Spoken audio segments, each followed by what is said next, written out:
Good morning friends, Prajapati classes में आपनु हार्दिक स्वागत है। स्टैंडर्ड 9 આપણે યુનિટ 1 ચાલતો હતો।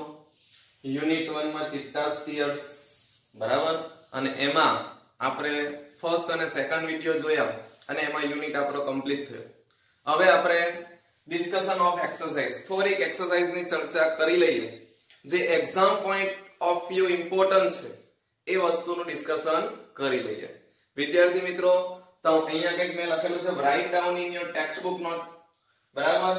तो V1, V2, C1, C4, C6, L5, L9 અને SA ધ ટાઈગર, આટલી વસ્તુ આટલી નંબરની એક્સરસાઇઝ તમારે નોટબુક માં લખવાની છે। યુનિટ પૂરો થઈ ગયો બરાબર। ગ્લોસરી પણ ખાસ જોવાની છે કારણ કે ગ્લોસરી પણ ઇમ્પોર્ટન્ટ છે બરાબર। અને પછી આટલી એક્સરસાઇઝ જેની હું અત્યારે ડિસ્કશન કરી જ લઉં છું બરાબર, પણ લખવાની તમારે પોતે છે। એટલા માટે કે જો તમે ડિસ્કશન નહીં જોશો, સમજશો નહીં બરાબર, અને બેઠો ઉતારો મારી લેશો તો એનો કોઈ મીનિંગ નથી।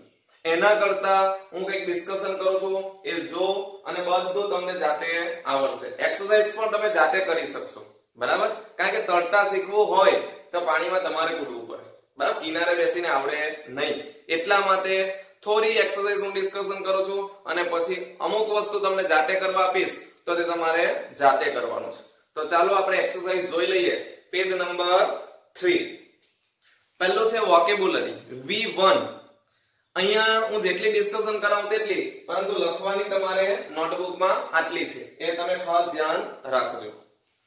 ચલો, fill in the blanks using the words given in the bracket। એવું કહે છે કે fill in the blanks using the words given in the bracket, બ્રેકેટમાં આપેલા શબ્દોનો ઉપયોગ કરીને તમે fill in the blanks પૂરી કરો। જો what a shame, બ્રેકેટમાં વર્ડ આપેલા છે what a shame, કેટલી શરમની વાત છે। બ્રેવો, કોઈક બહાદુરી ભર્યું આપણે કામ કરીએ તો શું કહેવાય? બ્રેવો। વેલ ડન, વેલ ડન એટલે ખૂબ સરસ। કોંગ્રેચ્યુલેશન્સ, અભિનંદન। અલાસ, અફસોસ વ્યક્ત કરવા માટે, દુઃખ વ્યક્ત કરવા માટે। બેસ્ટ ઓફ લક બરાબર, આપણે બધાને બેસ્ટ ઓફ લક કહીએ છીએ, અભિનંદન પાઠવીએ છીએ, શુભેચ્છાઓ પાઠવીએ છીએ। હવે સેન્ટેન્સ વાંચવાના છે અને પછી આપણને કયો ભાવ દેખાય છે એ જોવાનું છે। જુઓ, Vibhuti copy answer in the examination, Vibhuti examination માં આન્સર ની ચોરી કરે છે, કોપી કરે છે, તો શું લખી શકીએ? વોટ એ સેમ, કેટલી શરમની વાત છે। ચોરી કરવી એ શરમની જ વાત છે ને। ચાલો, Jatin bandage and injured dog in the street, બીજું સેન્ટેન્સ છે Jatin bandage and injured dog in the street. શેરીમાં એક ઇન્જર્ડ કૂતરો હતો, એને જતીન જે હતો એને બેન્ડેજ લગાવી બરાબર, તો શું થાય? બ્રેવો, બ્રેવો લખી શકે ને, બહાદુરીપૂર્વક કામ છે। Karim is going to appear at the interview for the post of the general manager। General manager નું એ ઇન્ટરવ્યુ આપવા માટે જાય છે તો આપણે શું કહીએ? કોઈ એક્ઝામ આપવા માટે જતું હોય, ઇન્ટરવ્યુ આપવા માટે જતું હોય તો આપણે શું કહીએ છીએ? Best of luck. Deepti scored 92% in the final exam બરાબર, દીપ્તિએ ફાઇનલ એક્ઝામમાં 92% મેળવ્યા, તો આપણે કોઈ એક્ઝામ રિઝલ્ટ આવે તો આપણે શું કહીએ છીએ? Congratulations. Naren completed his homework very well, નરેને ખૂબ સરસ રીતે પોતાનું કામ પૂરું કર્યું, તો વેલ ડન, ખૂબ સરસ। Khushi fail in the last test, last ટેસ્ટમાં ખુશી ફેલ થઈ તો આપણને દુઃખ થાય ને, અલાસ। ચાલો, V2 માં શું કરવાનું છે? જુઓ, replace the underlined words with the words having the opposite meaning from the bracket। એટલે કે વર્ડ આપેલા, સેન્ટેન્સ આપેલા છે, સ્ટેટમેન્ટ આપેલા છે, એ સ્ટેટમેન્ટની નીચે કોઈક વર્ડની નીચે અંડરલાઈન કરેલું છે અને એ અંડરલાઈન કરેલા શબ્દનો બ્રેકેટમાંથી તમારે ઓપોઝિટ વર્ડ શોધવાનો છે। કેવો વર્ડ શોધવાનો છે? ઓપોઝિટ।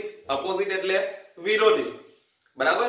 તો જુઓ, when the captain and the team got down the train, a small crowd gathered to welcome them। A small crowd, small નું ઓપોઝિટ ઉપરથી શોધવાનું છે, તો શું થશે? શોધો। વેરી ગુડ, શું આવશે? લાર્જ। સ્મોલ એટલે નાનું, લાર્જ એટલે મોટું। જો બીજું, next, when the questions paper is difficult, the students seem happy બરાબર। Question paper is difficult, difficult નો ઓપોઝિટ શું થશે? ઈઝી બરાબર, અંદર છે ઉપર ઈઝી। ચાલો, he is very noble, noble એટલે ઊંડા બરાબર, તો નોબલ નો ઓપોઝિટ શું થશે? વિક્ડ, વિક્ડ એટલે દુષ્ટ। ચાલો, નેક્સ્ટ, અનકમ્ફર્ટેબલ છે પછીના સેન્ટેન્સમાં, તો અનકમ્ફર્ટેબલ શું થઈ જશે? કમ્ફર્ટેબલ। હેપી નું શું થઈ જશે સેડ, એક્ટિવ છે શું થઈ જશે લેઝી, અને અગલી નું શું થઈ જશે બ્યુટીફુલ. ઓકે, તમારે આ રીતે એક્સરસાઇઝ લખવાની છે. સેન્ટેન્સ ફરીથી લખી દેવાના ડાયરેક્ટ જ. V3, select the proper word from the bracket and use it at proper place. હવે બ્રેકેટમાં વર્ડ આપેલા છે. જુઓ હર્ડ, મીડો, સ્પાર્કલ વર્ડ તો આપેલા જ છે, પરંતુ આ જે સ્ટેટમેન્ટ આપેલા છે એ સ્ટેટમેન્ટમાં આ શબ્દ ક્યાંક મૂકવાનું ભૂલી ગયા છે. પહેલા તો તમારે કયો શબ્દ સેન્ટેન્સમાં આવશે એ સિલેક્ટ કરવાનું છે, અને ક્યાં મૂકવાનો છે એ પણ તમારે શોધવાનું છે. એની જગ્યા વાક્યમાં ક્યાં છે અને કયો શબ્દ વાક્ય સાથે સુટેબલ થાય છે એ આ એક્સરસાઇઝમાં કરવાનું છે. હવે જોજો પહેલું sentence, yesterday's Raj's pen leak in his pocket. ગઈકાલે રાજની જે પેન હતી એ એના પોકેટમાં લીકેજ થઈ. So his shirt had blue, ખાલી જગ્યા. જો so his shirt had blue, blue પછી વાક્ય, તેથી એના શર્ટમાં બ્લુ, પણ શું વાક્ય અધૂરું લાગે છે. જુઓ કંઈક શબ્દ મિસિંગ થયો છે, તો કયો શબ્દ આવશે તો ઉપર શોધવાનો. તો સ્ટેન, સ્ટેન એટલે ડાઘ, બરાબર. તો બ્લુ પહેલા તો સ્ટેન શબ્દ આવશે ને ક્યાં આવશે તો બ્લુ પછી, તો બ્લુ સ્ટેન. સમજ પડે છે? કયો શબ્દ આવશે પહેલા તો સેન્ટેન્સમાં સ્ટેન, પણ સ્ટેન ની જગ્યા ક્યાં આવશે તો કે ભાઈ બ્લુ પછી, એટલે વાક્ય આવું બનશે, yesterday Raj's pen leak in his pocket, so his shirt had blue stain. Okay, second sentence જો, all the members of the decided to send ED out of the village for his misdeed. All the members of the, પણ સાના members, all the members of the tribe, tribe શબ્દ આવશે પણ ક્યાં આવશે તો all the members of the tribe. decided, the અને decided ની વચ્ચે શબ્દ આવશે tribe. ઓકે, ચાલો. નિરાલીસ પાપા bought her a bicycle, બરાબર. so her younger brother, her, બરાબર. નિરાલીસ પાપા bought her a bicycle, નિરાલીના પપ્પાએ એને બાઇસિકલ લાવી આપી. so her younger brother, તેથી એનો નાનો જે ભાઈ હતો her, નાનો ભાઈ શું પણ her, બરાબર. તો envied her ક્યાં આવશે તો આવું વાક્ય બનશે, નિરાલીસ પાપા bought her a bicycle, so her younger brother envied her. envied એટલે ઈર્ષ્યા, jealousy. આવડશે? ઓકે, પછીના ત્રણ સેન્ટેન્સ તમને કરવા માટે આપું છું. નહીં સમજ પડે, બરાબર, તો you can message me yeah call me. Okay, ચાલો next. C1, what do you feel when you read this sentence? આ સેન્ટેન્સ નીચે આપેલા છે ત્યારે વાંચો ત્યારે તમે કેવું ફીલ કરો છો? રાઈટ, જો તમે સરસ ફીલ કરતા હોય તો વેલ ડન લખો, દુખદ લાગતો હોય તો હાઉ સેડ અથવા તો વોટ એ શેમ. પહેલો છે ED decided to steal a cheetah cup. ED a cheetah cup, ચિત્તાના બચ્ચા ચોરી કરવાનું વિચાર્યું, બરાબર, નક્કી કર્યું. તો વોટ એ શેમ, કેટલી શરમની વાત છે, બરાબર. એક શિકારી થઈને hunter must hunt with a skill and strength, બરાબર. એને તો પોતાની સ્ટ્રેન્થ અને સ્કિલ થી શિકાર કરવો જોઈએ, આ રીતે ચોરી કરે નહીં. એટલે આ કેવી વાત છે, vote A શેમ. ED threw his net over the cubs and caught them. ED એ બચ્ચા ઉપર નેટ ફેંકી અને બચ્ચાને પકડી લીધા. તો હાઉ સેડ, કેટલી દુઃખદ ઘટના છે. but alas, alas આવ્યો એટલે how sad. Sanno took the cubs on his shoulder and returned them to mother. સન્નો એ પોતાના ખભા ઉપર બચ્ચાને લઈ લીધા અને એની માતાને રિટર્ન કરી દીધા. તો શું છે, બરાબર, કેવી વાત છે, વેલ ડન, ખૂબ સરસ કામ કર્યું સન્નોએ, એટલે well done. ED by his weak neck had brought dishonor to the whole Zulu tribe. ED by his weak neck had brought dishonor to the whole, તો what a shame, આખી જાતિને અપમાનિત કરી દીધી, બરાબર, બદનામ કરી દીધી. તો એ કેવી વાત છે, what a shame. The Zulu hunter decided to drive ED away from their village. બરાબર, Zulu hunters જે હતા decided, ED ને એમને ગામમાંથી ફોરએવર હંમેશને માટે. તો વેલ ડન, સારું કામ કર્યું કે ભાઈ નક્કી કરી નાખ્યું, અમને આવું કર્યું છે તો એની સજા એને મળવી જોઈએ. ઓકે, એટલે C1 એક્સરસાઇઝ છે. ચાલો, હવે તમે પણ ટેક્સ્ટબુક સાથે રાખજો. જ્યારે પણ એક્સરસાઇઝ ની ચર્ચા થાય ત્યારે તમારી સાથે ટેક્સ્ટબુક જોઈશે તો જ તમને સમજ પડશે. C4 જુઓ, C4 answer the questions. હવે ડાયરેક્ટ પ્રશ્ન તમને કોઈ દિવસ પૂછાતા નથી, બરાબર. 9th હોય કે 10th સ્ટાન્ડર્ડ હોય, ડાયરેક્ટ ક્વેશ્ચન આન્સર તમારે મોડે કરવાના નથી, બરાબર. તમને તો કેવી રીતે પૂછાય છે તો કે ભાઈ પેરેગ્રાફ આપેલો હોય, પેરેગ્રાફમાંથી નીચે પ્રશ્ન પૂછેલા હોય અને અંદરથી જ શોધીને જવાબ લખવાના છે, બરાબર? એટલે આ રીતના પ્રશ્ન પૂછે છે કે તમને તો પેરેગ્રાફ આપેલો હશે એટલે આપણે ખાલી ડિસ્કશન કરી લઈએ.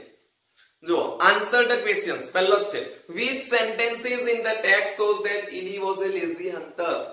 કયું વાક્ય તમને બતાવે છે કે ED આળસુ શિકારી હતો, બરાબર? મેં પહેલા જ સ્ટાર્ટિંગ કર્યું યુનિટ નું ત્યારે જ તમને પ્રશ્ન જ્યારે આ લાઈન આવેલી ત્યારે કહ્યું હતું કે આ પ્રકારનો પ્રશ્ન પૂછાઈ શકશે, બરાબર? which sentence તો મેં તમને સમજાવેલું these deer are really wonderful but I have to run a lot to catch one of them. Can't there be an easy way to get one? શું એને પકડવા માટેનો સહેલો રસ્તો ના હોઈ શકે, બરાબર? સેકન્ડ પેરેગ્રાફમાં છે, બરાબર? તો પછી લખી દેવાનું આ સેન્ટેન્સ લઈ કે these deer are really wonderful થી લખીને get one સુધી લખવાનું અને પછી લખવાનું this sentence shows that ED was a lazy hunter. આ વાક્ય એવું બતાવે છે કે ED lazy હતો. ED decided to catch a cub. Why? બરાબર? ED એ બચ્ચાને પકડવાનું નક્કી કર્યું, શા માટે? તો ED decided to catch a cub and train it to hunt for him. અને એને શું કરવું હતું? એને તાલીમ આપવી હતી, એના માટે તાલીમ આપવી હતી. એટલે ED decided to catch a young cub and train it to hunt for him. ચાલો, why was it safe for ED to steal a cub? બચ્ચાને છોડવું શા માટે સલામત ભર્યું હતું? તો it was safe for ED to steal a cub because ED knew that cheetah never attacks a man. અથવા તો from his experience ED knew that cheetah never attacks a man. કારણ કે ED ને ખબર હતી કે ચિત્તો માણસ પર ક્યારેય હુમલો કરતો નથી. So it was safe for ED to steal a cub. આ રીતે પણ તમે લખી શકો. How did ED catch the cubs? ED એ બચ્ચાને કઈ રીતે પકડ્યા? તો અંદરથી તમે લખી શકો ED threw the net over them.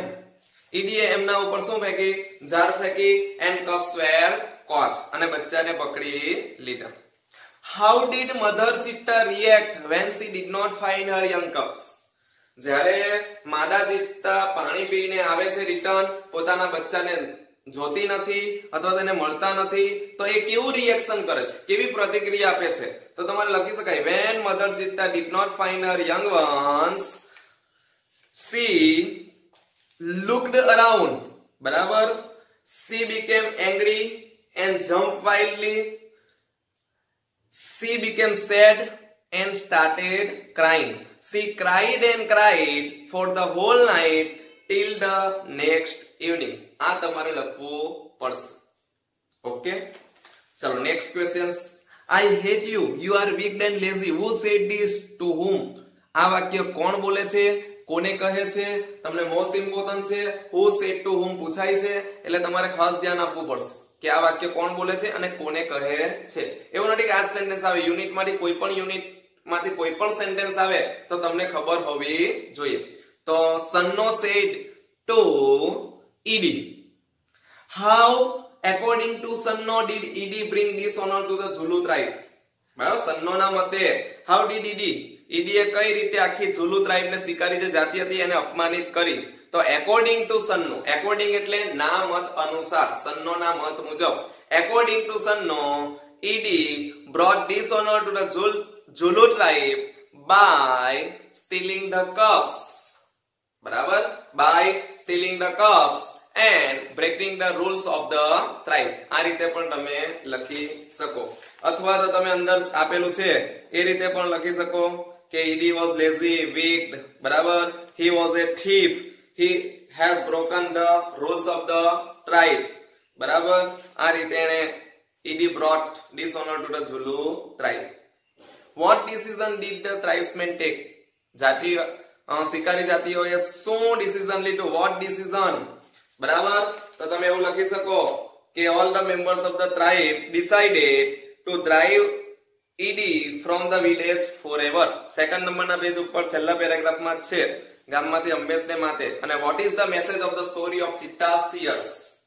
Cheetah's tears no message શું છે? તો the message of the story of Cheetah tear is animals have feelings. અથવા like human beings, બરાબર? human beings એટલે કે માણસની જેમ જ એનિમલ્સ હેવ ફીલિંગ્સ, પ્રાણીઓને પણ લાગણી રહેલી હોય છે. they love their young ones, બરાબર, and can cry when they loses them, અને રડે પણ છે કે જ્યારે એને ગુમાવે છે. આ રીતે તમે લખી શકો. C6 C5 કરવાની નથી, C6 જુઓ. complete the statement using the appropriate verbs of the given group of words from the text. હવે અડધું વાક્ય આપેલું છે, અડધું વાક્ય તમારે ટેક્સ્ટમાં જોઈને પૂરું કરવાનું છે. ed wanted an easy life, વાક્ય પૂરું થઈ ગયું. ed wanted an easy life, એને easy life જીવી હતી. ed envied the cheetah cubs because ed ચિત્તા કપ્સ ને ઈર્ષ્યા કરતો હતો, બીકોઝ તો તમે લખીશો because they got their food without any efforts, કારણ કે એ લોકો કોઈ પણ જાતના પ્રયત્ન કર્યા વગર પોતાનો ખોરાક મેળવતા હતા. બરાબર. ed thought that he would train the cubs hunt for him and his life will be very very comfortable then. આ રીતે તમે ટેક્સ્ટમાંથી જોઈને બીજા ત્રણ તમારે પૂરા કરવાના છે.